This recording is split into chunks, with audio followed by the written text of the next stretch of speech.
Ok, il y a aussi les levées de fonds. Bon, moi, je crois pas trop aux levées de fonds comme business model, franchement. Parce que le levée de fonds, déjà, c'est des participations dans l'entreprise. C'est pas réellement de l'argent que tu pourras utiliser comme tu veux.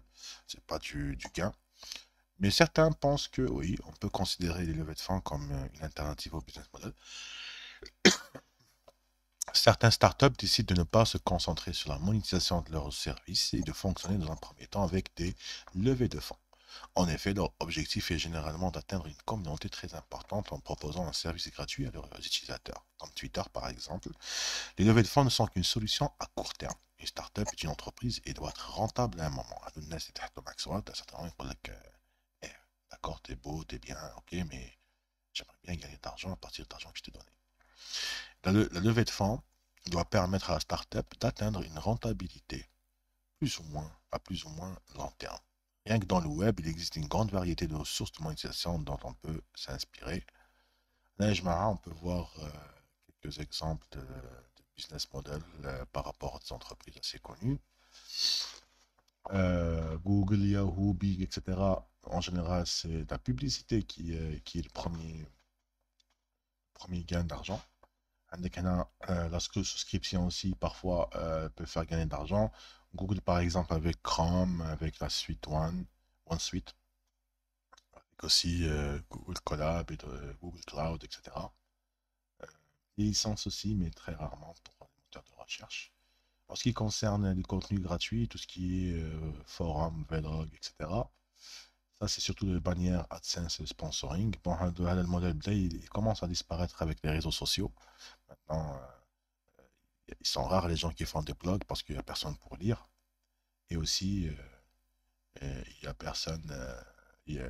Tout se passe sur les réseaux sociaux. Donc, très souvent, c'est la bannière et la publicité qui va permettre de, de, de gagner de l'argent. Si ce blog permet de vendre, permet de faire de l'affiliation, ça veut dire qu'il présente des produits d'une autre marque, d'une marque sur son système. À chaque fois qu'ils vendent, ils vont avoir une commission sur la vente, c'est ce qu'on appelle l'affiliation. تلقاهم généralement عند les youtubeurs يقول لك voilà هذا البرودوي روح شريه وسلبي le code d'achat الفلاني pour avoir une réduction. Avec le code d'achat, il sert aussi à identifier une taf de la part de la marque يكون اللي بعت الكليون هذاك pour pouvoir من بعد rémunérer par affiliation. Les contenus payants qui m'a Spotify, putain, Spotify, c'est un très très grand exemple de la réussite de l'abonnement. Il fallait acheter les CD, il fallait acheter non. Spotify, avec l'abonnement, c'est un abonnement mensuel, tu as accès à toute la musique du monde. Bad Hua, il va payer les chanteurs, ou il va payer les artistes à le nombre de minutes passées par les utilisateurs, au ratio de minutes par rapport au nombre de minutes total passées par les utilisateurs à écouter leurs chansons. Ça aussi, c'est un très très gros succès sur Spotify et qui va me convaincre dans ma conviction que le futur est l'abonnement. Le futur, c'est l'abonnement, c'est clair et net. Donc, il y a le contenu payant, comme les magasins d'applications mobiles. Bon, c'est un peu vieux. Il y a aussi l'abonnement. C'est l'abonnement aussi, c'est très très fort. Bon, les agrégateurs de contenu, ils ont complètement disparu. Ils n'existent plus. Maintenant, ils ont été remplacés par les réseaux sociaux qui vont avoir comme gain, c'est les bannières, la publicité, etc. Il y a aussi le modèle d'affiliation, des fois, avec le sponsoring. Parfois, Facebook peut demander une commission sur les ventes de produits. Les souscriptions aussi, parfois, par exemple LinkedIn, pour pouvoir avoir accès à qui voit ton profil, pour pouvoir avoir accès à certaines options en plus, qu'il y a une souscription, un abonnement. La souscription, c'est l'abonnement, je crois. Les services payants, tout ce qui est bourse en ligne, etc. En général, c'est l'abonnement. C'est l'abonnement. Parfois aussi la transaction si tu vends des produits.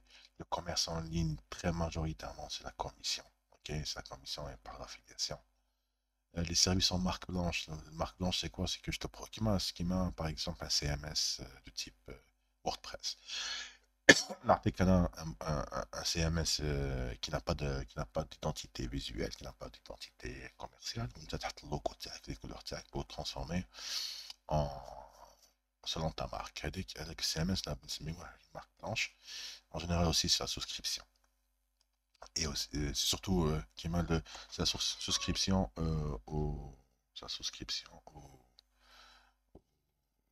au plugin surtout. On a aussi les commerces en ligne. Commerce en ligne, c'est clairement, comme je disais, c'est clairement de l'affiliation. Euh,